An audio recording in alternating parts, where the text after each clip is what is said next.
Thanks so much for sitting with us today. Tell us a little bit about who you are and what you do. Yeah, absolutely. So my name is Marisa Murgatroyd, and I'm the founder of Live Your Message. And I like to say that I turn everyday entrepreneurs into online superheroes so they can change the world from their living room. And you're probably wondering, what the heck does that mean? And what it really means is I help people tune in to the essence of three very important questions, which is, what do you do? Who do you serve? And how are you different? And interestingly, about 99% of all businesses cannot answer those three questions with crystal clarity in a way that people lean in and say, tell me more. So I help people get to the root of what that's all about, and then from that place, create their product suite, their marketing, their web presence, and all of that. And when you do, it doesn't matter if there are 2 billion websites on the internet, you're still gonna stand out and be, begged to be heard. So here we are with someone who hasn't done anything yet, but they want to. So who would be your typical client? I tend to work with emerging entrepreneurs in the $0 to $1 million range. So people who are coaches, consultants, service providers, creatives, doctors or healers, someone who's got a passion and an expertise that could really help a lot of people, but can't figure out how to go beyond serving people one-on-one and really starting to get some leverage and some scale into their business. Tell me how you came to do this. What was your route to get into this career? I never thought I was going to be an entrepreneur. I was an artist and a documentary filmmaker for 7 years. And I remember towards the end of my documentary film career, I went into the office one day. I was producing and directing a film for a production company. And I was there in the middle of an edit, and my boss walks in about 11 or 12 o'clock in the afternoon and says, "Can I have your power cord? I didn't bring mine." And I said, "No, I'm using it right now. I only have 30 minutes left of power. I didn't have my computer plugged in." And she said, "Well, I own that power cord, Marisa, and I also own that computer you're working on, so give me the power." And she actually said that, "Give me the power." And here's the thing. We were in a room with production assistants, interns. She could have asked anybody else for the power cord, but that day she wanted my power cord. And I gave her the power cord. And in that moment, I realized I did what so many people do every single day. I gave away my power willingly. And I also made a commitment to not only not do that ever again, but to help people reclaim their power, because I talk to people every single day and they've got amazing gifts, amazing talents and expertise. And when I talk to them, they've got so much to offer, and yet so many of them are not offering it. They're not making a difference with who they are and what they do. And if they only had the tools and the courage to step out there, could really change the world. And after working for so many years in the nonprofit world and the documentary film world, I realized that change doesn't happen from the top down. It really happens from the bottom up. It happens when every single person steps forward to do the work that they're here to do, to solve the problem that they're here to solve. And I believe that there's no problem that can withstand human ingenuity. So when a lot of people tend to freak out about the way the world is going, I have hope, because if people step forward and contribute their piece of the puzzle, I really think that we can turn things around in an instant. I just heard Richard Branson talk last night, and he's looking at technology to take the carbon out of the Earth's atmosphere. I mean, if you can do that, if you can reverse global warming with scientific engineering, what else can we do? What can you do? Especially when it comes to women in power, women need to own their power. It seems like you were in an employee position when it came time to make this change. Yeah, I was absolutely an employee. I was making $1,000 a week building someone else's company. So all the films and all the creative assets that I was building, I didn't own any of that. So I got paid weekly. And then after that, no matter how much money I made for the company, I didn't get a piece of that. So if I didn't work, I didn't get paid. And the really interesting thing is that same boss tried to get me to consult for $50 an hour to work with some clients. And I had no idea what I could possibly do that anybody would pay $50 an hour for. And it's kind of ironic, because today people pay me $3,000 an hour to consult with them, but back then, that was only like 7 or 8 years ago, I didn't think that anyone would pay me even $50 an hour. And I started to rack my brains of, what do I know how to do? And I thought, well, I know how to tell a good story, I know how to make things look good, and I know how to make things sound good. And as a documentary filmmaker, as an artist essentially, I didn't think that had a whole lot of value. I thought I'd be a starving artist forever. But what I didn't realize at the time is that those 3 skill sets, making things look good, making things sound good, and telling a damn good story, are the basis of all business and marketing. So a lot of times your skills in a different context can have so much value that you may not even realize, because we don't know what we don't know. I want to follow your path in navigating out of this place you were in and being an employee for someone else. It sounds like the first step you took was taking an inventory and finding out what you were good at.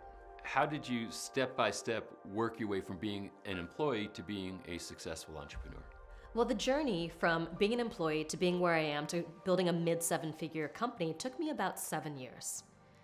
And it wasn't always an easy journey, and I usually did not know what I was doing at any given time. But what I started to do is I started to go and learn from the best in my space.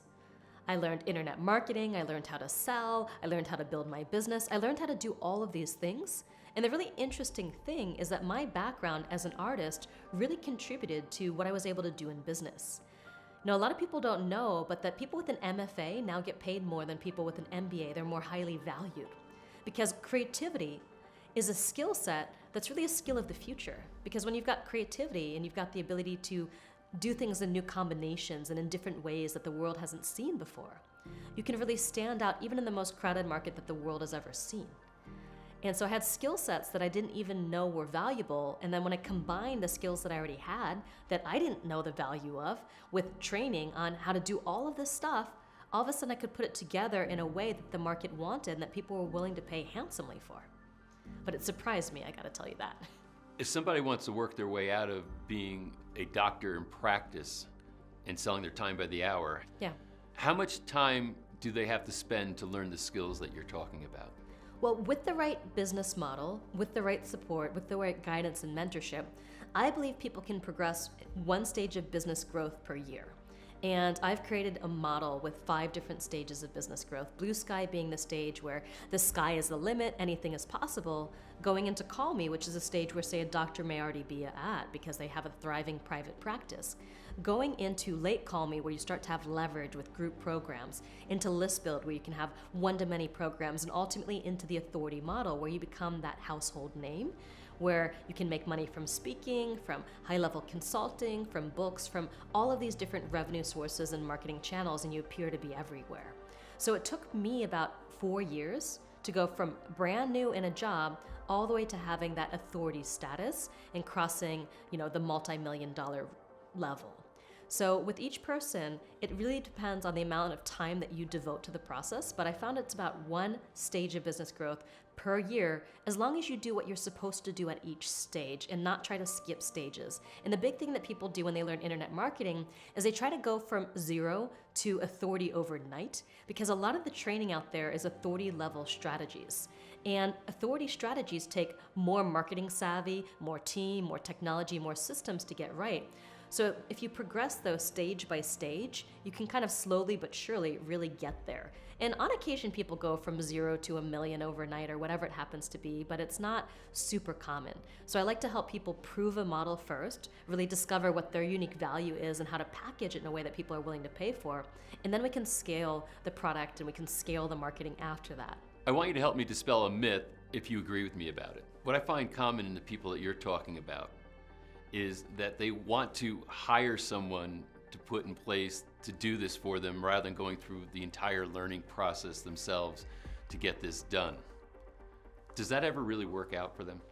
Yeah, well, I have a famous saying, which is before you can make money while you sleep, first you've got to be able to make money while you're awake. And a lot of people feel like they're going to be able to go from 0 to multi-million-dollar overnight with the snap of the fingers because they learn a little bit of internet marketing. Or they're looking to find that dream hire who's just going to take them and make them a gigantic success. Or maybe they're going to get on Oprah and all of a sudden the world opens up to them. And even if people get on Oprah, if you haven't done what it takes to build your business, you're probably not going to be able to leverage that opportunity. So I find that there's a lot of mistaken notions about building and growing a business and making consistent, predictable revenue. And I think that a lot of people are in love with the idea of being an entrepreneur, but they don't always like the work that entails to build a real business. So it's not just the lifestyle, it's not just the freedom. Yes, you can have an incredible lifestyle, you can have incredible freedom, you can have incredible impact, but you've got to be willing to do the work to get there. And there is a period of time, 1 year, 2 years, 3 years, where you got to hustle. And so if you want to really make it, you've got to pass through that stage where you learn how to do everything yourself. If you need to market your business online, you've got to learn online marketing. Eventually you can hire a team to do it for you, but if you don't really know what's happening, you're not going to be able to guide that team to grow your business to the next level. So I believe in helping people learn the fundamental skills of sales, of marketing, of business strategy. So they're ultimately taking control of their own destiny. And then when they start to gain a little bit of momentum, they can hire things out and bring people on and grow a movement that goes way beyond them. But if you're just looking for someone to kind of swoop in and give you the magical opportunity, I mean, that's wishful thinking, and it's probably not going to happen. But if you're willing to put in a few years of your life, you're building an asset that's not just an asset that you're going to gain from for those few years, but an asset that's going to grow in value every single year that you build your business. And being on the other side of that hump, now I've got a whole team who does so much work for me, and I've got way more freedom. I get to wake up every day, be in my creative flow, do work that I love. I get to take vacations. I've got an incredible lifestyle, but I had to work for it. Thanks so much for being here and watching that video. And can I ask you to please subscribe to our channel so you can find out when we're posting new content. You'll be alerted right away when we do. To share this with people you think might benefit from the information, and certainly it helps us if you like the video. So if you like what you just saw, go ahead and hit that like button. And again, thank you so much for being here with me right now.